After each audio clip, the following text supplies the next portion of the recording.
नमस्कार दोस्तों, मैं हूं राजेंद्र दत्त और आप देख रहे हैं अर्थ प्रकाश टीवी।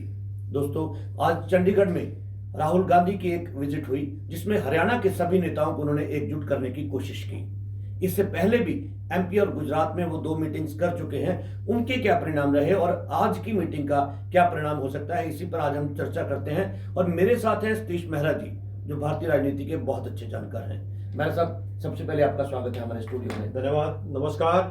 मेहरा साहब, आज राहुल गांधी चंडीगढ़ में आए थे।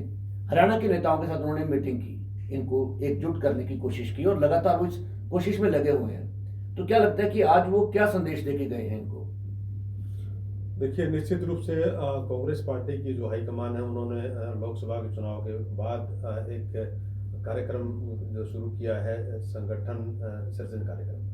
उस कार्यक्रम के तहत आज पूरे देश में, आज जो हरियाणा की बात करें तो देश में का तीसरा कार्यक्रम ये था। इससे पहले कांग्रेस पार्टी गुजरात में कार्यक्रम कर चुके हैं और मध्य प्रदेश में 2 दिन पहले कार्यक्रम किया है। तो उसी कार्यक्रम के तहत, संगठन सृजन कार्यक्रम के तहत, यहाँ पे चंडीगढ़ में कांग्रेस नेताओं की मीटिंग ली और जिसमें प्रदेश के तो आला जो नेता कह सकते हैं वो थे, उसके साथ साथ केंद्रीय जो पर्यवेक्षक इन्होंने कांग्रेस पार्टी ने 22 के पर्यवेक्षक बनाए, वो पर्यवेक्षक भी थे।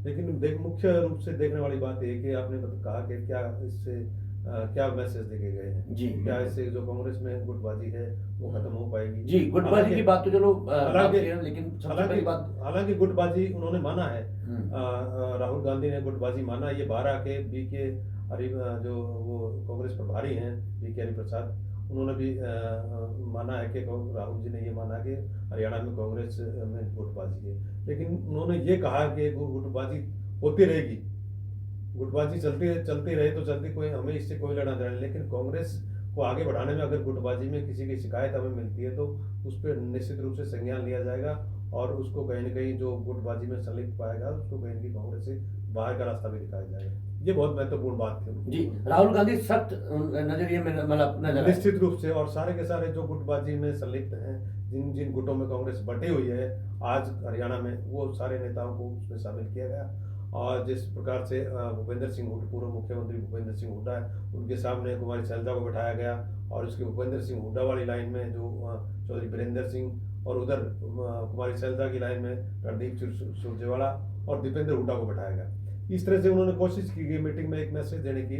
और फोटो जो जारी किया है, उस फोटो से कहीं ना कहीं लगता है कि राहुल गांधी ने ये कोशिश की है, मैसेज दिया देने की कोशिश की है, आगे गुटबंदी ना हो, किसी कोई भी कार्यकर्ता किसी नेता को दूरी बनाकर काम ना करे। किसी गुटबाजी के साथ अगर कोई इस तरह का करता हुआ मिले, किसी की शिकायत पहुंचती है तो निश्चित रूप से उसमें संज्ञान लिया जाएगा। हालांकि इस गुटबाजी के एक मैसेज खत्म करने का मैसेज को लेकर उन्होंने अलग अलग नेताओं से भी बात की। जैसे यहाँ पे भूपेंद्र सिंह हुड्डा से बात करते हुए नजर आए। और उसके बाद जब एयरपोर्ट पर जाने के लिए तैयार थे तो रणदीप सिंह सुरजेवाला से उन्होंने डिस्कशन किया। अब एक जिसमें वेणुगोपाल थे। वेणुगोपाल क्योंकि एक सेंटर ऑफ पावर माने जाते हैं कांग्रेस में, और वेणुगोपाल टॉप 5 लीडर में उनका नाम आता है। और जो स्ट्रेटजिक, जो रणनीतिक जो फैसले लिए जाते हैं वो वेणुगोपाल की सलाह से ही लिए जाते हैं। तो इस प्रकार से इसमें एक मैसेज राहुल गांधी ने तो दिया है। और दूसरी तरफ ये देखने वाली बात है कि अब आगे उनकी जो गुटबाजी खत्म हो पाएगी या नहीं हो पाएगी।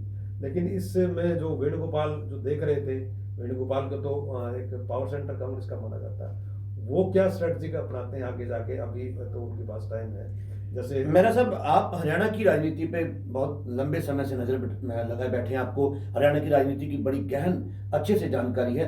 क्या लगता है कि ये जो मीटिंग हुई है, जो संदेश आज राहुल गांधी देके गए हैं, इससे गुटबाजी खत्म हो पाएगी हरियाणा की?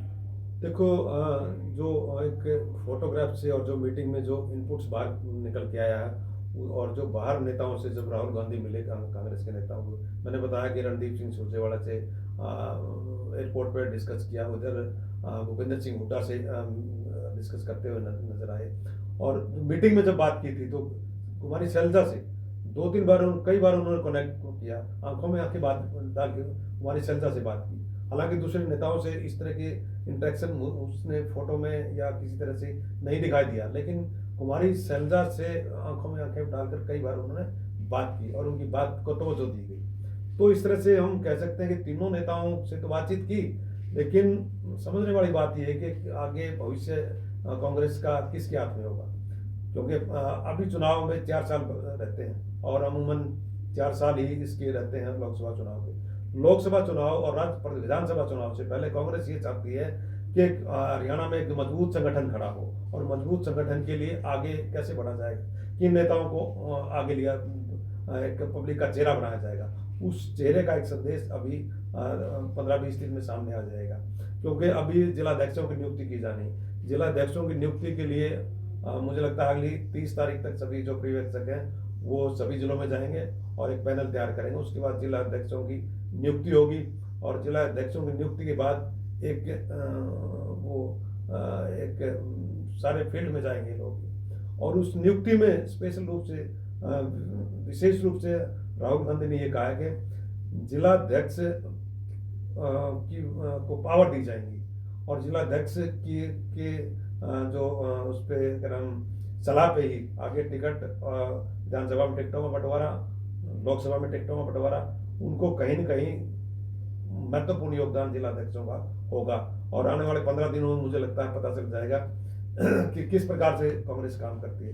कांग्रेस का बहुत जरूरी, 4 साल पहले उन्होंने कांग्रेस के नेताओं ने जो बैठक ली है ना, उसका एक संदेश जाता है कि 4 साल से जो आने वाले जो चुनाव होंगे, विधानसभा के चाहे लोकसभा के चुनाव हों, उसमें एक क्लियर मैसेज जाना चाहिए और नई टीम के साथ आगे बढ़ेगी। और नई टीम में कहीं न कहीं, और एक बात और देखने वाली है, कल तक जो कांग्रेस के नेताओं द्वारा एक मीटिंग में शामिल होने की सूची जारी की गई थी, उसमें कहीं न कहीं अशोक तंवर का नाम नहीं था, जो पूर्व अध्यक्ष भी रह चुके हैं, और रातों रात अशोक तंवर को मैसेज भेजा गया। अशोक तंवर आज उस मीटिंग में शामिल हुए, तो एक राहुल गांधी ने एक मैसेज देने की कोशिश की है, सभी एक कम्युनिटी को साधने की कोशिश की है, और उसके बाद भी एक ये मैसेज दिया कि कोई भी कार्यकर्ता, कोई भी नेता किसी को धुरी मानकर काम न चले, आगे संगठन जो है वो तभी मजबूत हो पाएगा। किसी एक नेता को पावर मान के उसके कम से कम उसका पिछलों ना हो।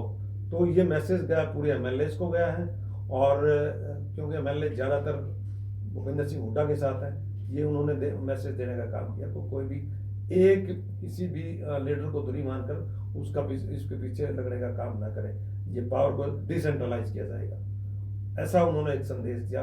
और पावर को डिसेंट्रलाइज करने का मतलब कहीं कहीं ये लगता है कि कहीं नई टीम आने वाले जो बहुत आने वाले समय में हरियाणा को मिलने वाली है।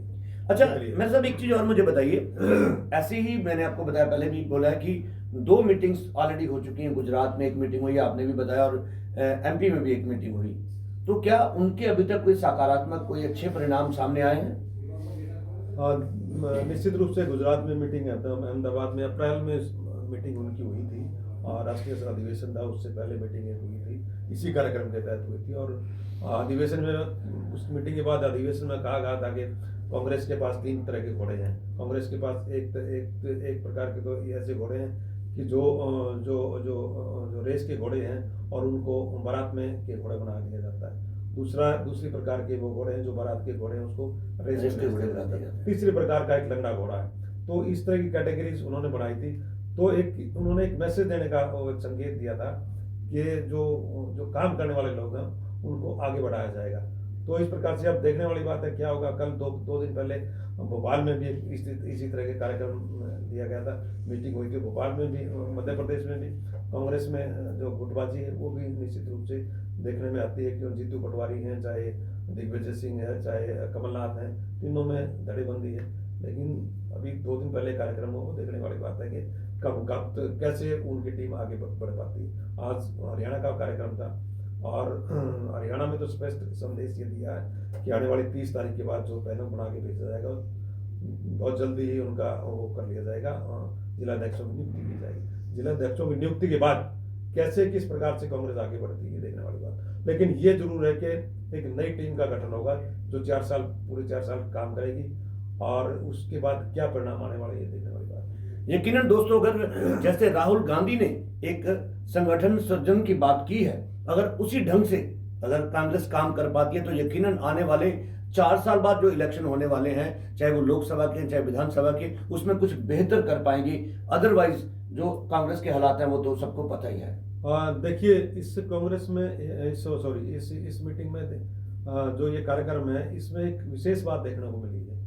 राहुल गांधी जहां भी जाते हैं तो कांग्रेस के जनरल सेक्रेटरी जो हैं केसी वेणुगोपाल, उनको साथ रखते हैं। वो एक कांग्रेस का एक स्ट्रेटजिक है, थिंक टैंक है और पावर सेंटर भी है। जो रणनीति वो बनाते हैं, उसी के हिसाब से राहुल गांधी अपने निर्णय लेते हैं। तो अभी इस सारी मीटिंग में उन्होंने वॉच किया है, साथ में बैठे रहे केसी वेणुगोपाल, उन्होंने वॉच किया और किस प्रकार के संगठन तैयार करना है, वो संगठन उनकी सलाह से ही आगे तैयार होगा। निश्चित रूप से अगर उन्होंने ये कहा है कि आने वाले 30 तारीख तक जो पर्यवेक्षक हैं उनके सभी जिलों में जाएंगे और सभी जिलों में जाने के बाद जो पैनल तैयार होगा और 4 साल के लिए वो काम करेंगे, नई टीम का गठन होगा और नई टीम किस प्रकार की आती है ये देखने वाली बात है। तो दोस्तों, अगर आप इस बारे में कुछ कहना चाहते हैं, कुछ कमेंट करना चाहते हैं, तो हमारे कमेंट बॉक्स में जाकर कमेंट जरूर करें और देखते रहें अर्थ प्रकाश टीवी। मेरे साथ आप हमारे स्टूडियो, आपका बहुत बहुत धन्यवाद। धन्यवाद, नमस्कार।